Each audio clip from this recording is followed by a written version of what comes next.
Where is the wise man? Where is the scholar? Where is the philosopher of this age? Get down! Baltimore!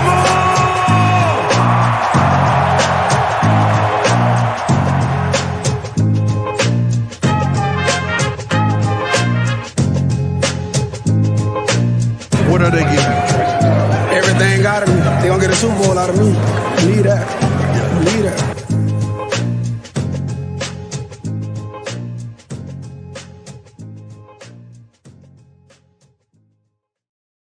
All right, welcome on back to another edition of the Baltimore Beatdown podcast. It is Thursday night, 10:43 p.m. My name is Jake Luke, and I'm joined by a couple night owls here. One of them is Spencer Nathaniel Schultz. How's it going, pal? Going quite well. Super fired up. We're in December. We don't have too much of this left, man. It's really snuck up. I'm thankful. I'm sure the players aren't, but I'm thankful for week 18 and sneaking that extra game in there.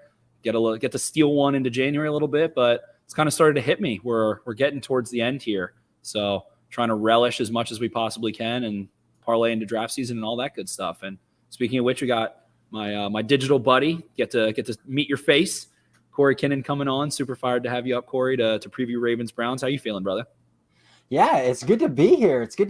Yeah, Spencer, we've communicated back and forth for quite some time on the Twitter sphere, so it's good to sit down and have a conversation, not quite face to face, but as face to face as possible at this point. So yeah, happy to be here.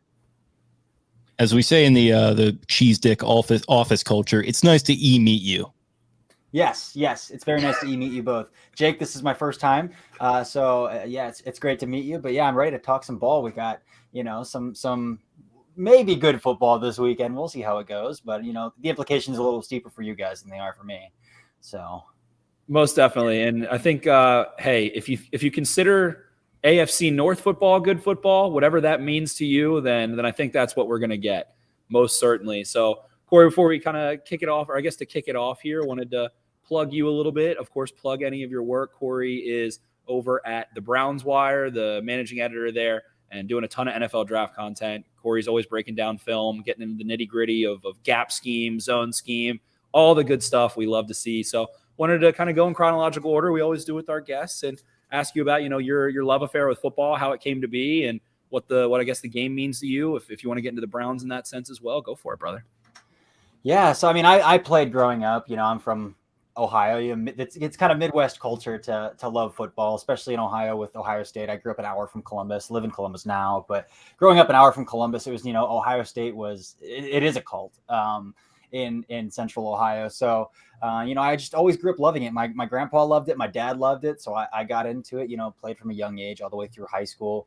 Was never very good. I have a few catches to my name on the varsity level, but that's about it. And then some special teams accolades, but I was never a great player, but I always have appreciated and loved the game. And even from, middle school, high school, I can just remember watching the Browns with my family and realizing like, oh, there's something more there here than just like, oh, they're handing the ball off. And there's something more here than just like, oh, they just picked up a first down. So, so I just kind of have gone through my educational career as well. But all through college and grad school, I went through grad school, don't use either of my degrees that I have, but can remember sitting in grad school and like on an Excel spreadsheet in the middle of class, like making mock drafts on an Excel spreadsheet in class, or like scrolling through Bleacher Report in class and things like that, and realize like, oh, this is something that I could do. So again, I don't use my degree. So I graduated, by the time I was like halfway through my program, I realized that this is worthless. I might as well just finish it, but whatever. And so from there, I feel like not everybody, but a lot of people get their start at Fansided. So I got my start at Fansided. So I wrote for Dog Pound Daily for a little while, became an editor through Fansided. After I learned some things, ran Fansided's draft site for a while, up until, May of 2021, when I found out my wife was pregnant. I was like, I can't do that anymore. I can't edit and go through all that. So from there, I just started writing for Sports Illustrated's Browns site, SI Browns Digest. So that was a lot lower of a workload. It was nice to kind of have that. I could write whenever I wanted. It was really nice. But and then from there, I transitioned over to the OBR, which is what I would consider the best Brown site out there. Still is, even though I'm not there anymore. I would still consider them the best Brown side out there. So that was a real privilege. And, through that, just networking on Twitter, watching a lot of coaches clinics on YouTube, just not being afraid to jump in the DMs of people who are way smarter than me to ask questions. I feel like I've learned a lot about the game, and it's been cool to be where I am. And yeah, as you said, now I'm the managing editor at Browns Wire, and I try to do the best I can to continue to post as much scheme stuff as possible, to provide as much insight as I can when I am posting clips, things like that. But still just doing my best to dive into the DMs of people who are smarter than me to continue to learn some things. So, but that's a little bit about me, still pretty dumb to the game of football, but like to think that I have something to provide. So listening to that, I get the vibe that you're a little bit more of a 99 and beyond Browns guy as opposed to a 95 and before Browns guy. Is that accurate? And you don't sound very like bitter or anything. You sound very, kind of excited about your fandom still, which I think is nice. Well, it's hard to be excited about your fandom when you're a Browns fan, but for the most part, yeah, I'm a 99 and before. Like I can remember playing Madden 95 with my dad on the Super Nintendo, but when Madden 95, 96 came out, I was like 5 or 6 years old. So 99, I would have been 7. So that, I do remember vividly, the Kelly Holcomb years, the Tim Couch years, the playoff game against the Steelers where they went up 3 scores at halftime and blew a second half lead in 2003, I think it was, with Kelly Holcomb. But those are some of my earliest memories are like those early 2000s Browns teams, I can remember loving Dennis Northcutt returning punts for touchdowns like every once in a while. And I was like, oh yeah, this guy's great. I love this guy. So I do have some pretty early memories. My high school years were like the Derek Anderson, Braylon Edwards years. So Braylon Anderson, man, one of my favorites. Man, and then from there it got real dark. It's been dark, from there on out. Got out of it a little bit. It's been a long couple of years though. So, but yeah, I am very much a 99 and after guy. The young millennial will lump you on in with us. Jake likes to say he's on his upper to mid 20s there. So with that being, that's me for sure. So with that being said, speaking of those years, those eras, and I guess to kind of jump in to a preface to this season, Baker Mayfield drafted, obviously number 1 overall pick, tons of expectations. And from the Ravens' point of view, looks like someone, and I think Lamar Jackson summarized it best, at certain points, it was like, I'm going to be seeing this guy for a decade, and felt like it was a really big factor. So take us just, I guess, kind of briefly through your lens of the Baker Mayfield years and leading, I guess, into Kevin Stefanski. And then we can get in, I guess, a little deeper to what the Browns were expectations wise this year and then dive into this game. But what was your kind of, I guess, in hindsight view and taking us through that process of what felt like, and you did say came out of the woods a little bit, they go to the playoffs, they kind of get the monkey off their back, all those things. So give us a little insight into that time. Yeah, so that 2018 year was electric. There's no denying it. He came in, Tyrod Taylor got hurt in that Jets game. They hadn't won a game in almost 2 years. I don't know if you remember the Bud Light coolers that had the locks on and that Bud Light promised to give free beer away when the Browns finally won a game. And they did it on that Thursday night game, coming back in the second half in Baker Mayfield's first ever game. So there's no denying that there was lightning in a bottle in that 2018 season. That really had the fan base believing we can we can hug this guy. Like he's not going away in a few years, this is a guy that we can put our faith in. And he's not going to go in the jersey that's 20 some names long.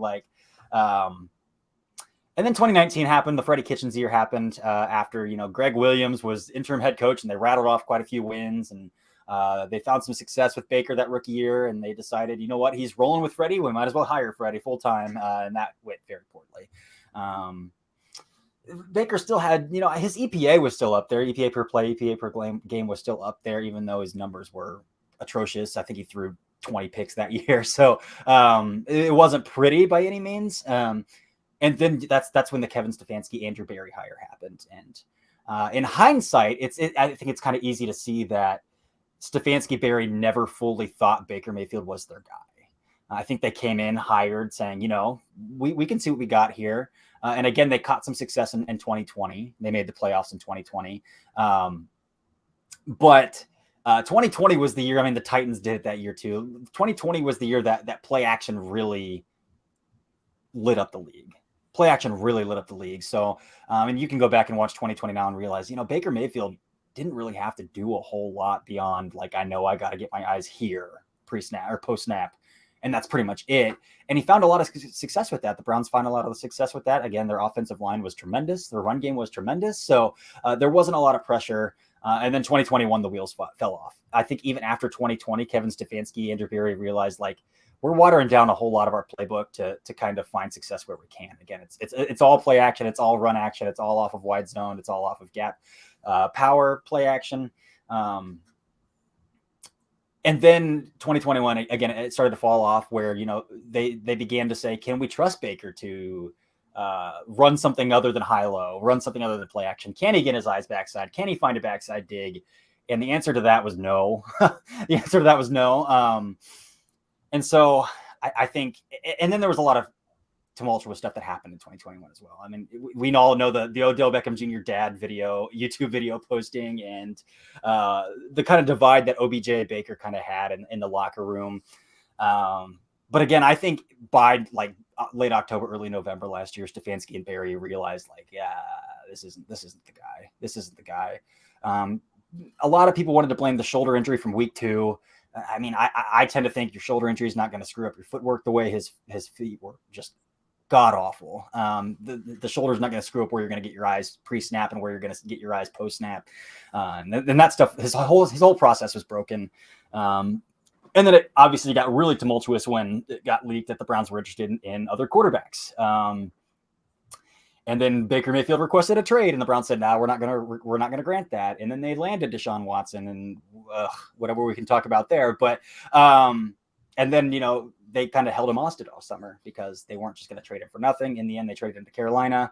So in hindsight, it's easy to say. I just don't think Stefanski, Berry were ever sold. When they came in 2020, that Baker's our guy for the future. And I think that Kevin Stefanski felt like I have a whole like trifold of my playbook that I just can't use until I get a quarterback who I can trust. And I think that's kind of the spearhead they hit last summer. Definitely. And I can just hear it in your voice that you're a big fan. So I guess we don't have to dwell on the Watson thing too much, but I guess I would ask, like, with the knowledge that he was going to be suspended, Jacoby Brissett was going to be starting, where was kind of your emotions going into this year, just as a fan? Like, what were your expectations? What were you kind of feeling about the franchise at that time? Because I know it was kind of a divisive time for a lot of you. Yeah, it was really divisive. There's a whole section of Browns Twitter still that is devoted to Baker Mayfield. He's the best quarterback we've had since '99, and he won a playoff game. And so there's a section that felt like the Browns did Baker Mayfield really dirty. I fall in the section that the NFL is a business, and if you're not doing your job, then like you have nobody really to blame but yourself. And the franchise was right to explore other options. Who they landed on, sure, we're not going to talk about who that guy is off the field or whatever, but that's a different story. But so yeah, it's a very divided fan base when it comes to Baker Mayfield. And then going into the season, my expectations were like, if they can come out of these first one, I think everybody thought he was going to get 6 games. I think people in Berea thought that he was going to get 6 games. The front office leadership, they all thought 6 games, we can overcome this. When it turned into 11 is when it started. The expectations started to shift a little bit, but there was still, even me included, that saw those first 4 games, Carolina, New York Jets, Steelers, Falcons, and said, if you come out of there 3-1, 4-0, like even with Jacoby Brissett, like you're going to put yourself in a great position. And then they blew a 2-score lead in a minute and a half to the Jets. And then they let the Atlanta Falcons just completely run down their throats on the ground. And then you leave those 4 games 2-2. And then that's when my expectations began to say like, okay, well, maybe next year. But based off the strength of schedule, this first 4 games, I even thought, because Jacoby had his best season in his NFL career this year. He's been so sharp, so sharp. Best backup quarterback play over a long stretch I can really recall. Yeah, I think he's going to be QB 33 until he retires. Like I think he's going to be quadruple. He's the perfect quadruple A quarterback. Yes, he's going to be the Ryan Fitzpatrick of the next 5-6 years. I genuinely think he's going to get paid to be a bridge quarterback somewhere from some team that's going to draft an Anthony Richardson or some team that's going to draft a CJ Stroud or a Will Levis, something like that. And he deserves it. I mean, again, he had a career year. By most of the metrics, he was a top 10 quarterback for a huge stretch of those 11 games. So, I mean, that's been a bright spot of my season as well. Jacoby, everybody loves Jacoby, from New England to Indianapolis to Miami to Cleveland. Like, he is a leader's leader. Players just swarm to him. I would love him back as the backup. I don't think it's going to happen, but he has been a true bright spot of like, oh, Jacoby's a fun dude. This is fun. He limited turnovers so well. He made good decisions. He's tough. He kind of reminds me in ways in the pocket of like middle-aged Ben Roethlisberger rumbling around back there, doing so many things. And to take the job that he took, knowing what the situation was, I mean, you can't do anything but respect the hell out of the guy. So with that being said, and we kind of said before the show to pull back the curtain, we didn't really want to hang up on everything Deshaun Watson. There's been plenty of time to have discourse on that. But with this game ahead, you really could just tell. It feels like to me when I'm looking up and down the Browns roster, what they did in the offseason. They obviously go out and get Watson. They go get Amari Cooper. And one of the most kind of under the radar moves in the Tyreek Hills and the Devontae Adams and the more explosive tier and the draft picks that are traded, and they go acquire him. But other than that, they kind of stood pat. They didn't have a first round pick, obviously. They bring in Martin Emerson, who is someone that I liked in the draft and has been a really key player for them, but kind of stood tall. So it feels like they were in that situation, and this is a great year to evaluate. So in those evaluations, as they were rolling through October and November, what would you say you've seen out of this team? Obviously, I know you're a big Stefanski guy. I'm a big Stefanski guy as well. So I really hope the Browns move forward with him for their sake. And in that lens of Andrew Berry, Kevin Stefanski, what have you seen out of some of these players that have gotten an opportunity to step up through and prove that they're going to be a part of that core? Yeah, so that's been a fun storyline to follow as well. Again, I do believe in Kevin Stefanski. I think he knows how to scheme guys open. I think he truly understands tendencies on a down-to-down basis. He gets a lot of flack for in-game management and being too aggressive where, he probably shouldn't get too cute. I get all of that. I think what it comes down at the end of the day is, though, Stefanski and Berry are the ones who talked the ownership into this trade, and they're not gonna fire him, without a full season of seeing what he can do with the guy that he and the GM strongly advocated for. But as far as like things that I've been excited and pieces on the roster that I've seen, I can't go without mentioning 30-year receiver Donovan Peoples-Jones, 6th round pick out of Michigan in 2020. We have talked about him on this podcast a ton. And he's on the verge of an 1,000-yard season in his 3rd season as a 6th round pick. So again, when we talk about scheme, we have to talk about they're running a lot of 3 beaters, a lot of quarters beaters right now. And I think they have the 2 perfect receivers to do it. One that can cut you up and get open against man coverage, and one who kind of has a really good feel for green grass if he does see cover 3 to know like, oh, I can present a target. And Peoples-Jones has been a contested catch god this year. I don't know how other way to say it. I saw a number today that he's in the 99th percentile in catch rate this year, which is the best in the league. So now that we have a quarterback, again, strictly on the field, who's able to kind of see those backside digs, which he saw a lot of them last week. I think he hit 5 or 6 of them last week. Peoples-Jones is kind of the perfect receiver for that. And I think he's in line for a nice little payday this offseason. And that softens a blow where I still think they probably need a receiver, somebody who can stretch the field horizontally and do a little bit after the catch and just kind of create lightning in a bottle that they don't really have on the roster. Maybe Jalen Darden can do that they just claimed off of waivers last week. Maybe he can do a little bit of that, but they don't really have that kind of guy on the roster. Another guy's David Njoku, again, a 1st round pick all the way back in 2017. And, his sophomore season. Absolutely torches the Ravens. Absolutely torches. Yeah. In 2018, he had a top 10 tight end year. His 2nd season in the league. Stefanski, Berry, or 2019, he breaks his wrist, gets in the doghouse of Freddie Kitchens and John Dorsey, who, by all means, I don't have any respect for their personnel management or what they, how they relate to players. So that year was kind of a wash for him. And then the new regime came in and said, I don't know if we can trust David Njoku to be the tight end 1 in the scheme that quite frankly needs a tight end who can do what we need them to do. So they go out and sign Austin Hooper, who he gets kind of shelved behind. But even these past 2 years, as he's been shelved behind Austin Hooper, his production's been consistent on a yards per catch basis, a catch rate basis for a guy who had drop issues really early in his career, like really bad drop issues, and developed into one of the better blocking tight ends in the league. And then he finally gets Hooper gets cut this offseason. He gets the extension, and they say, you know what, it's yours now. Tight end 1 is yours now, and he hasn't skipped a beat. He's completely lived up to that pay grade, and so I'm excited about the future of this offense. The offensive line has shown a little bit less this week, but when we turn to the defensive side, it's hard to find a bright spot on the defensive side of the ball where I just have to chalk up like years for Greg Newsome and Jeremiah Owusu-Koramoah and say, like, man, I think you just got to throw out their 2021 tape or 2022 tape. Like, these guys were both all rookies last year, and now I mean, this defense is just playing poor, and I don't know how you can evaluate the young players based off of the coaching that they're receiving and the scheme they're running. That is just abysmal, like bottom of the league abysmal. So defensively, it's really hard to find a bright spot. I mean, they've had 4 starting linebackers suffer season-ending injuries. Obviously Myles Garrett, but like John Johnson was the highest paid free agent safety 2 off seasons ago. They're going to cut him. They're going to cut him this offseason. He's then saved $10 million in cap space. It's just hasn't worked out. But defensively, it's really Myles Garrett. I would say the defensive player of the year race is him, Micah Parsons, and Nick Bosa right now. Nick Bosa is probably leading that charge. And again, he's having a really good game again tonight. So, but Garrett's firmly still in that race. And just what he's able to do with no other help up front. They're pretty much just rushing 4.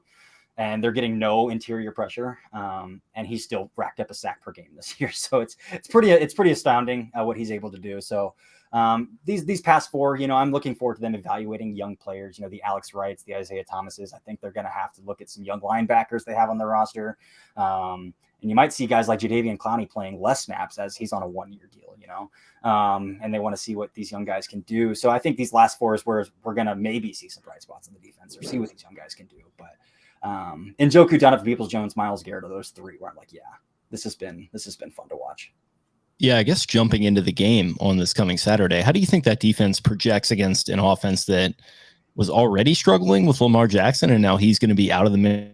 Tyler Huntley potentially coming off of a concussion, who really knows what's going on there, and then he had Anthony Brown in the game against the Steelers, kind of playing that closer role. So how do you think that matchup kind of projects there? Again, they don't get interior pressure, so mobile quarterbacks are going to give them hell if they have any sort of pocket to step up to and lanes to find. So I'm not excited about that. Tyler Huntley, they beat Tyler Huntley last year, but Tyler Huntley was still able to do some of those things last year. Again, this is the worst run defense in the NFL. So even a 1-footed Gus Edwards should be able to, and J.K. Dobbins, fresh off of IR, should be able to. One-legged J.K. Dobbins, maybe should really be able to do whatever they want. Again, they're going to be starting Deion Jones, who hasn't been himself for 3 years after coming over from Atlanta, and probably 2nd-year 5th-rounder Tony Fields at Mike and Will this week because of Sione Takitaki ACL tear. Anthony Walker Jr. groin tear, Jacob Phillips bicep tear, like every single one of their starting linebackers is on IR. So, and Jeremiah Owusu-Kamara foot on IR this week as well. So it's really just a decimated front that if Tyler Huntley has to put the ball in the air 10 times, they should still have probably not very many issues finding chunks on the ground. So yeah, that's kind of where I'm at with it. I'm not feeling very optimistic about it. Most certainly, and it is quite a shame. Guys like Taki, guys like Jeremiah Owusu-Kamara, who needed those reps and would love to get to evaluate them. Joe Woods, quick before I dive into another one. Joe Woods isn't there next year, correct?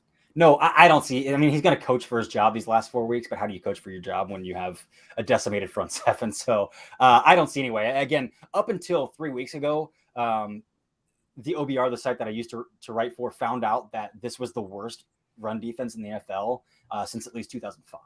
So his scheme makes no sense. And if you listen to some pressers that their pass game coordinator came out and said today, like, they're in year 3 of the same defensive scheme, and you're telling me that you can't adjust to only Jamar Chase being on the field because you had planned for Tyler Boyd and T. Higgins to also be on the field. Like, that's bad. If you can't say, oh, they're not on the field anymore, but we can't adjust because that's not what we game plan for, that's terrible. That's terrible. So I don't see any way that his defensive staff and he or his staff are back next year. So definitely. So to me, it sounds like you're expecting, and what I've seen from the Browns on their offense and Nick Chubb, the dynamism that he has and the ability to run man, run zone concepts, all those kinds of things. Ravens have given them a lot of trouble without Cormoa being there. So I think we covered the defense somewhat well. Joe Woods defense, very basic, very straightforward. You're going to get a lot of thirds and quarters in the secondary as well. That's exactly. Relying on those safeties, and it feels like the spine of the defense that he needs is not up to that par. John Johnson, you mentioned. So I guess really my major kind of question, curiosity here: what have we seen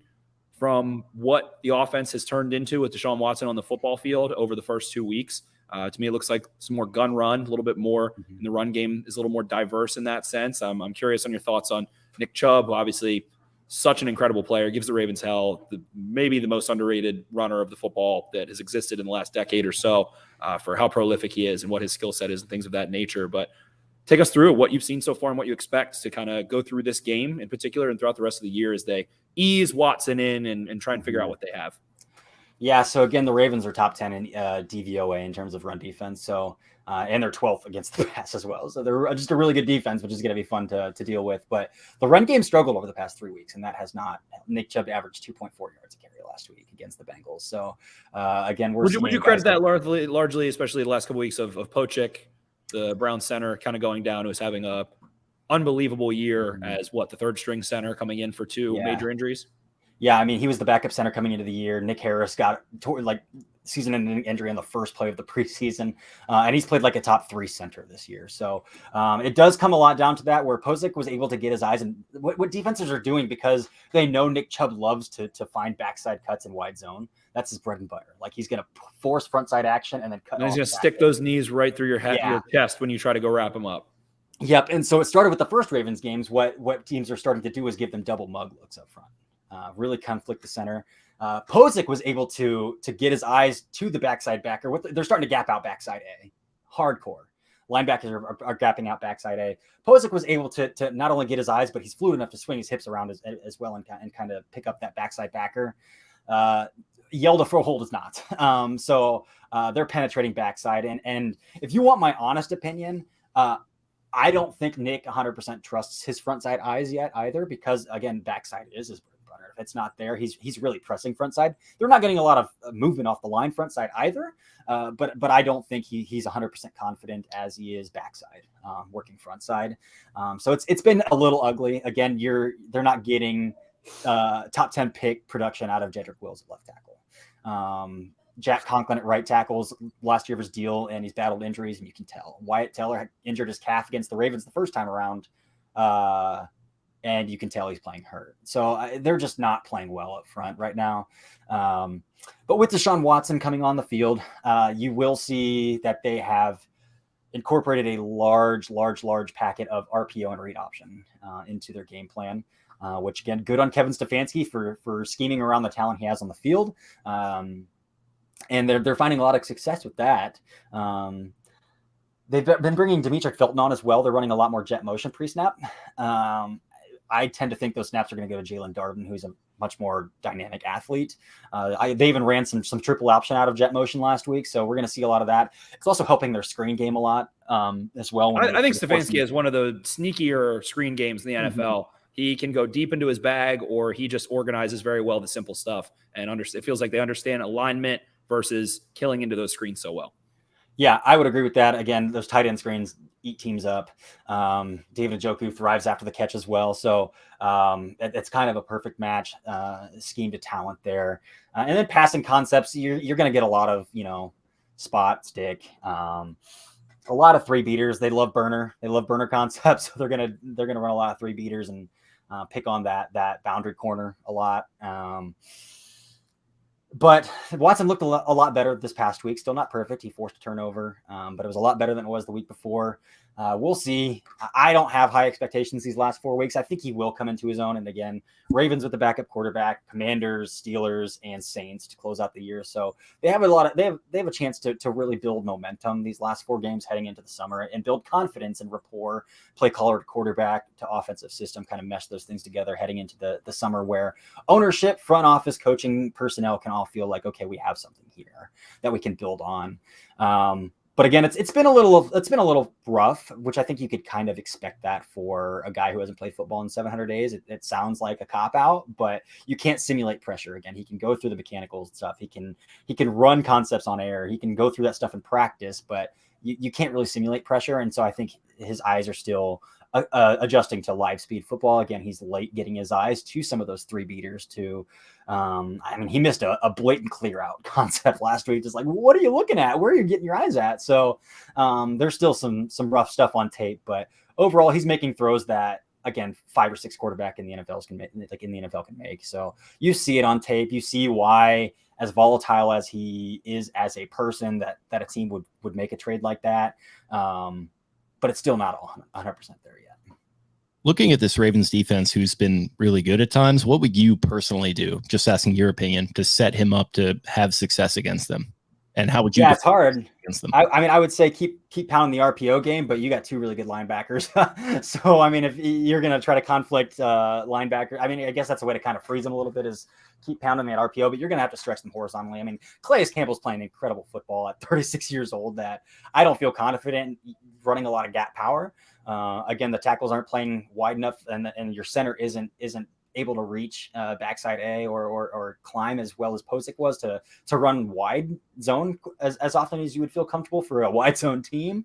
So I really think they're going to have to push the boundary wide. So, I mean, maybe this is the week they throw Jalen Darden in and say, hey, can you handle some of these jet motions? Can you handle some of these, screens out wide and extend laterally? But I think that you're just going to have to pull the linebackers, pull those guys wide, and see, if the Ravens start to adjust to that, maybe that opens up something up front. But it's not going to be an easy game. Not going to be easy. Especially the way that defense is playing. The Browns win the game and the Browns lose the game if. And then we'll try and get a prediction out of you if you're feeling squirrely enough. Okay. The Browns win the game if they score 21. I like that. I like that a lot. That shouldn't be asking a lot. I can't say like, if they rush for 100 yards or Nick Chubb gets 20 carries, but it's like, if you can just find a way to find the end zone 3 times, like you're playing a backup quarterback who's got a decimated, the running backs are both on one leg. Like the wide receiver room is decimated. There isn't really a wide receiver that's going to instill fear in a defense. Like that should be good enough to beat Tyler Huntley. 21 points should be good enough to beat Tyler Huntley. The Browns lose the game they got torched by Bailey Zappi. So if they continue to just come out in quarters and 3 and say, yeah, we'll just play base D and get back to fundamentals. That's what they did against the Patriots. And even a rookie can read cover 3 and know where it allows them to get into a rhythm and start to see what they're looking at. So they'll win if they can be a little more exotic, and they have been a little more exotic defensively. They gave Tom Brady fits a few weeks ago. So they can do some stuff, but they tend to play to their competition, and it drives me insane. From a scheme perspective, from a coaching perspective. But if they come out in nickel and just try to run cover 3 quarters without much nuance to it, it's not going to be pretty, because even Tyler Huntley's going to be able to get his eyes he can run a 3 beater, he can run a quarters beater. They're going to have to do something, rotate some safeties, confuse pre-snap, and see what we can do. Most definitely, my friend. How do you think this one ends up? I do think the Browns win. I just think the talent discrepancy between the two offenses is really steep in this one. Again, Watson has been playing a little bit better, and I don't have any reason to think he would regress. Again, he's playing a little bit of a tougher defense, but he's kind of picking up those things live now. I don't think the Ravens are going to score very many points. I just don't think Tyler Huntley is going to score very many points. So I could see being let's say, I think 24-17, 21-17, something like that, Browns. I don't think that's too far off. Corey, thank you so much. Please tell the good people where to follow you, where they can find your work, what you're working on. And you do a ton of NFL draft content. So make sure, go give Corey a follow. One of my very favorite follows, and I think you're always pragmatic, and I appreciate everything you do. So tell the good people where to follow you and what you got kind of lined up moving forward. Yeah, my handles is at Real Corey Kinnan. It's not pretentious. I had that since I was a freshman in college before when I had 100 It really is. And now it feels pretentious now that I'm actually verified. And it's good to know that it's actually you. Yeah. Yeah. But that's my Twitter handle. That's where I post a lot of clips, NFL draft prospect clips. Again, brownswire.com. Through the USA Today network is where I do all my writing and editing. And I do have my own personal Substack called Daft on Draft. And that's where I'm doing all of my draft content right now outside of Twitter. I have a podcast on there with my friend Devin Jackson. And I've written, I think, 3 pieces on there so far as well. One is an interview with a guy who would have gone in the first round had he declared this year, but went back to Penn State, and Olu Fashanu, the offensive tackle. And so, yeah, I post some draft content on my Substack as well, but that's pretty much it. Definitely. Final question. Are you a pomade guy? What do you have in the old hair there? It is pomade, yeah. It's dry, though. It's not shine. It's dry pomade. So matte. We got the matte pomade. I just got it cut today. This is a really good day. Looks good. You look coiffed. You look good. Fresh for the holidays. I love it, Corey. Great flow. Love it. Thank you. Perfect. Well, thank you so much, my friend. We really appreciate you. That was such a concise and X's and O's the way we love to see it. So thank you so much, Corey. Make sure to go give Corey a follow. Corey, have a great night, my friend. Thank you so much. Thank you guys. Anytime. Thanks, buddy. All right. So I guess prediction time on our end. Most certainly is. Corey touched on a lot of good things there.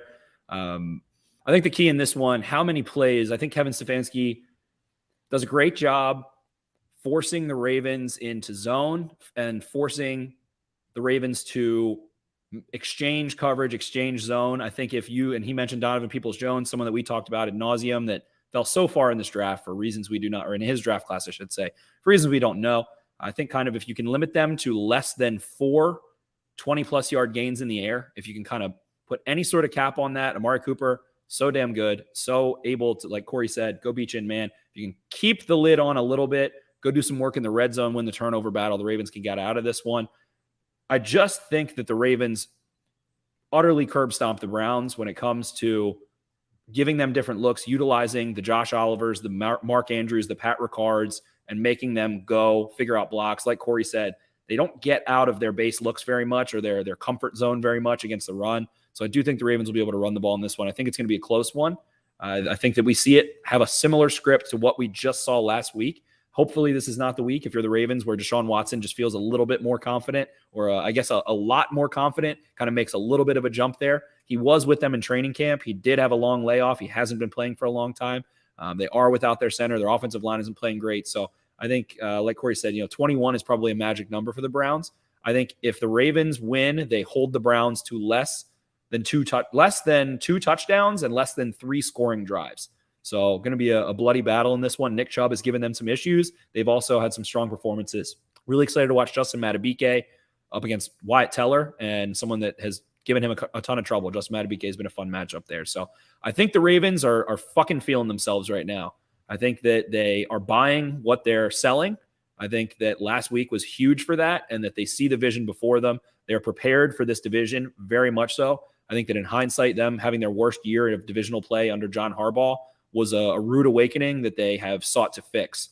And I think that's something that escapes us is that these teams, and it's not just in the AFC North, but I think it is maybe a spicy little extra for teams in the AFC North.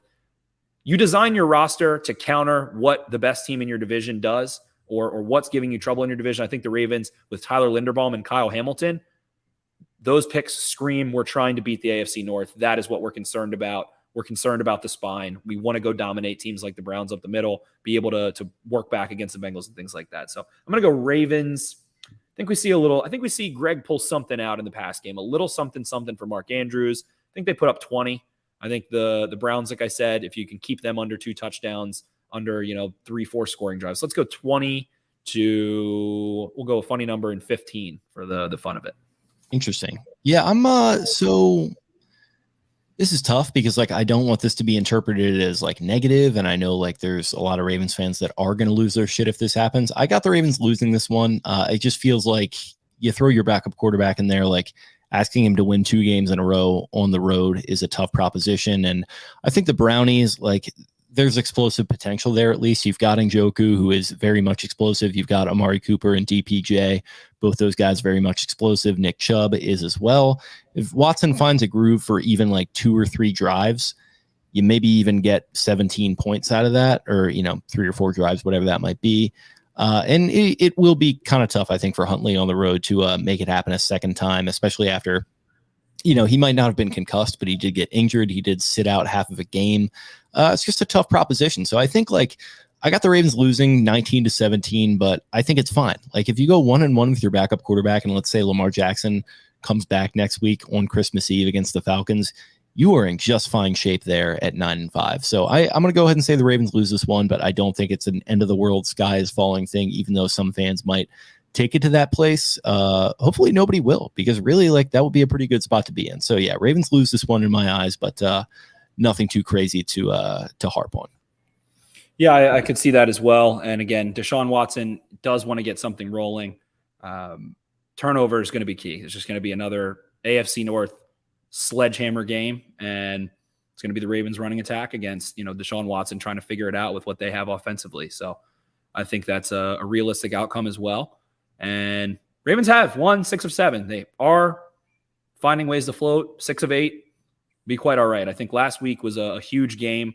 and getting that 9th win in the circumstances of the Jets and the Chargers and the Patriots and where those teams are was huge. So again, if it's a loss, it feels like an understandable one. I think last week wouldn't have at all. If they had lost last week and then won this week, I would be concerned going into that Falcons game. If they lose this week, I'll be like, all right, I get it. Like, it's fine. I think so. And trying to figure things out. I'm curious to see here, Dobbins, Edwards, can you integrate them in the pass game at all? Can you get them on 3rd down? It feels like you're kind of tying your hand behind your back there. So if the Ravens win this one, we asked Corey that question. I think it's because they figure out how to get Mark Andrews the football a little bit here. I think they get a little creative. We've seen them pull some things out. They care about these divisional games more. I think they do save the good stuff a little bit more this year from what I've seen. So I think they have to pull something out of the old bag there. I'm not going to say the V word. I'm so sick of people saying that word all the time. But Greg's got to figure out a little something. Doesn't need to be as double pass back James Prochet-ish.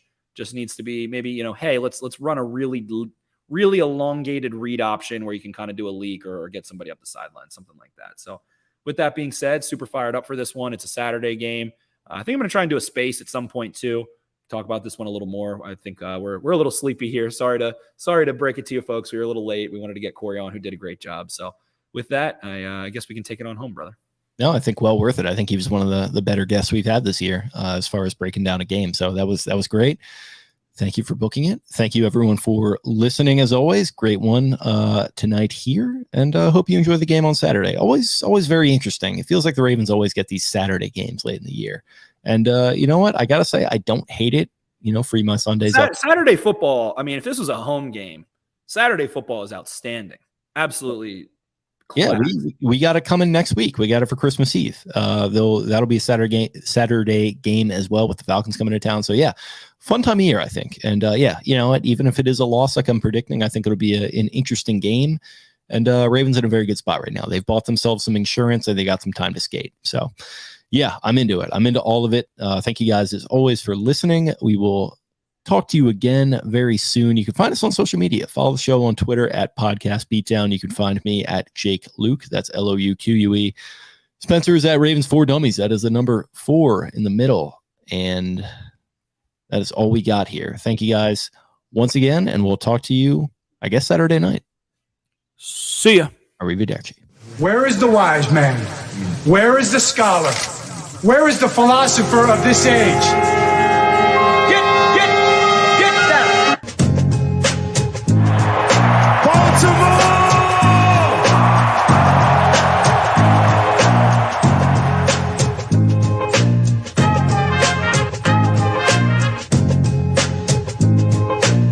What are they giving? Everything out of me. They gonna get a Super Bowl out of me. Need that.